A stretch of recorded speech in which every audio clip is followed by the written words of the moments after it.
Dear students, let us start the today's discussion. It is 4th April 2016 newspaper. The first article is related to the European Union, the challenges posed by the migration, etc. Now, Europe is asked to defend its own European values, which are centered around the human rights. The ongoing migrant crisis has brought new changes in the European thinking. The first one is the idea of European Union is put to test. Many of the countries, they are closing their borders, and the Schengen area is no more an open border area. The right-wing political parties are growing in Europe, and there is an attempt to establish a link between the terrorism and migration to Europe. So many of the countries also started confiscating the valuables from the migrants, saying that they need that money to spend it for their welfare. These countries see the migrants as a burden on their welfare policies. So in these circumstances, the European Union and Turkey agreement has come into existence. What is this says? Whoever the immigrants coming to Greece crossing the Aegean Sea, they will be sent to Turkey. In return, Syrian refugees will be taken back from Turkey. So it is against to the international law, especially the refugee law. So en bloc sending all the migrants back to Turkey, it is also not with the established European Union values. So these are the various problems which it is posing to the European system as of now. And the second is understanding the Islamic State. Here there are four basic tenets where the Sharia law flows from. So they are Quran, sayings and traditions of Prophet Muhammad, analogical reasoning, consensus of the religious scholars. Now, the Salafism and Wahhabism, these are a narrow interpretation of the religious texts and also these sayings by the Quran. So in this context, the terrorists and the Islamic State, they are taking a limited and a convenient view of the Quran so that they can perpetuate their barbarism. So no text preaches for the violence. So in this context, they have explained about how the Salafism has come into existence. So after the Mongolian threats, against the Mongolians, Ibn Taymiyyah has issued many fatwas. So from there grew the Salafism. And Wahhabi's teaching has led to the Wahhabism, which talks about more, based on literary readings of the Quran and saying and traditions of the Prophet Muhammad. And coming to the nuclear terrorism. Now, you know that Nuclear Security Summit held in Washington, D.C. So, it is aimed at the creation of a system where detection and securing of illicitly trafficked nuclear materials can happen. So an international order has to be brought in to protect this. In this context, when this Nuclear Security Summit held in Hague, nuclear security initiatives were being proposed for. These are called nuclear security implementation initiatives. India is still not following these nuclear security implementation initiatives.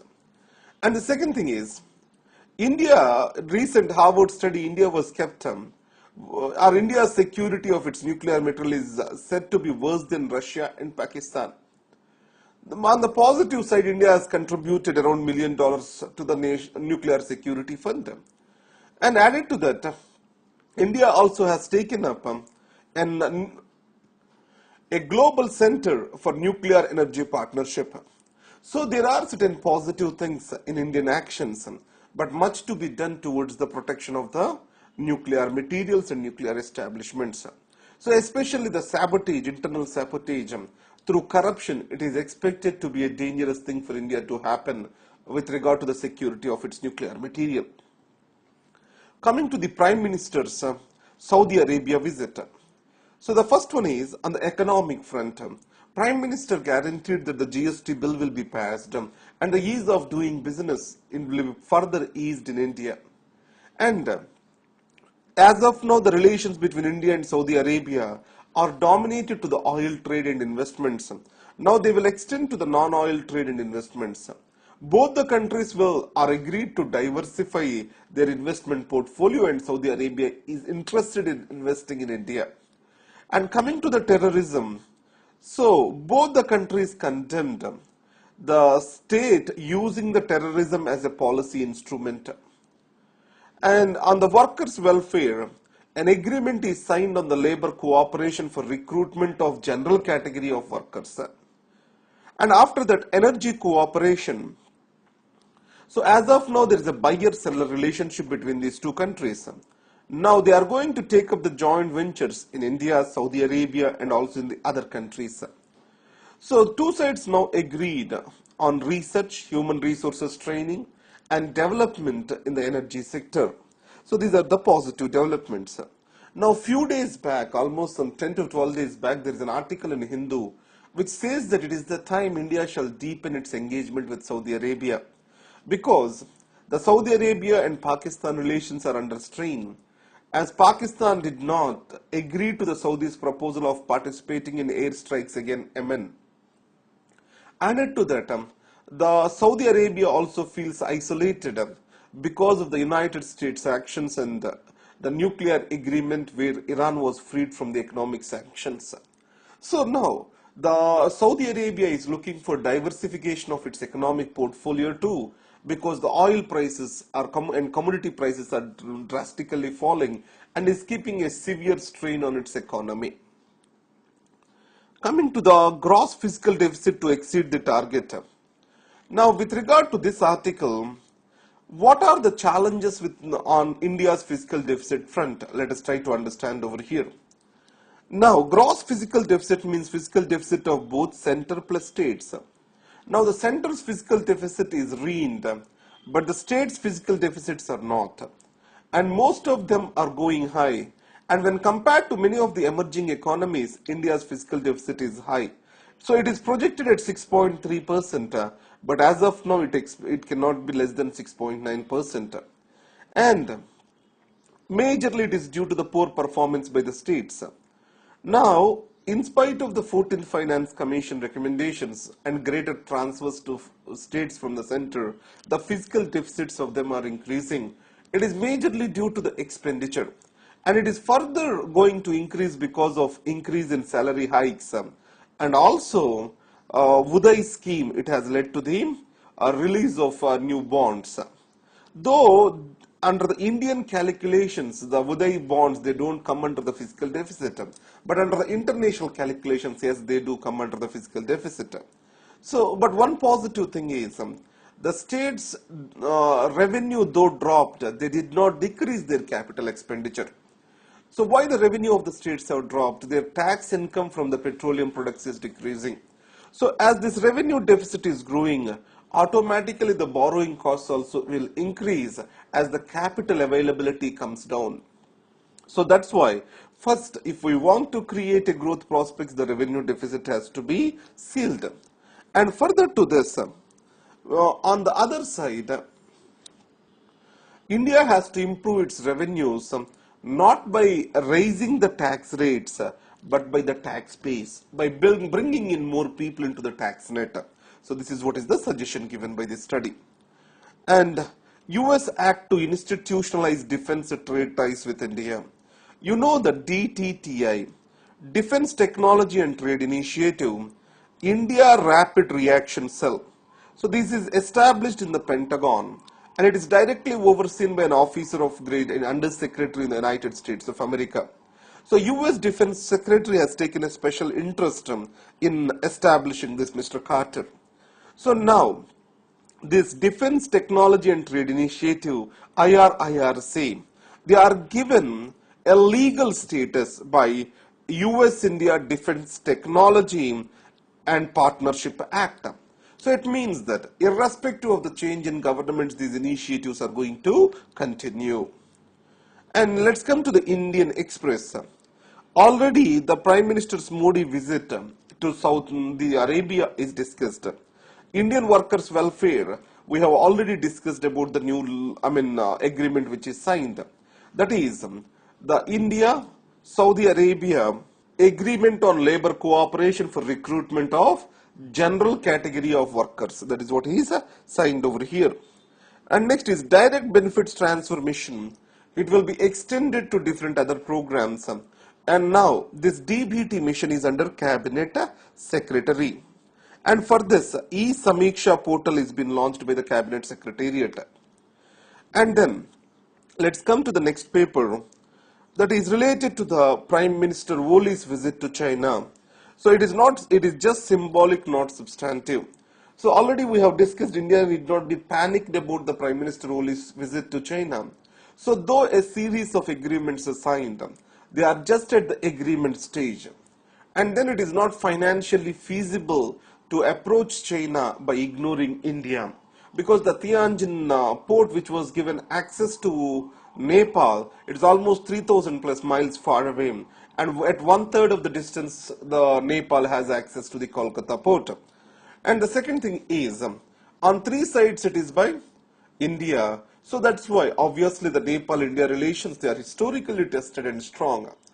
And there is also a rethinking in Nepal about the constitutional governance. So many of the people who have supported the change from the monarchy, they have the second thoughts now. It appears they have the second thoughts now. So in this context, India need not be panicked about this, but however it has to be cautious. Now China showed its interest to come into the sphere of influence of India. Now coming to the S.Y. Qureshi's article, do we need to conduct the elections for Lok Sabha and state legislative assemblies simultaneously? So what he says is this: yes, it is desired but not feasible, because there are many constitutional limitations to this. So why is it desired? The first thing is, frequent elections are bringing administration to standstill, and it is a huge cost to the government. And added to that, the elections leads to the divisive tendencies. The political parties try to play to their vote banks. It's going to widen the caste community and other divides. The excessive election expenditure is also laying the foundation for corruption and crony capitalism. So, on the other side, the frequent elections also are bringing in people and the politicians to interact together. So, if not, some accountability is being set over here. And second is, the local and national issues, when voting taking place, they don't get mixed up, and people try to vote independently, judge the governments at center and state independently from each other. And so, what is the best way out? One thing is, conducting the elections on 1 or 2 days, not more than that. Because of this, the election cycle comes down drastically. But however, administratively providing for security and other officers is very difficult over here. That is one thing.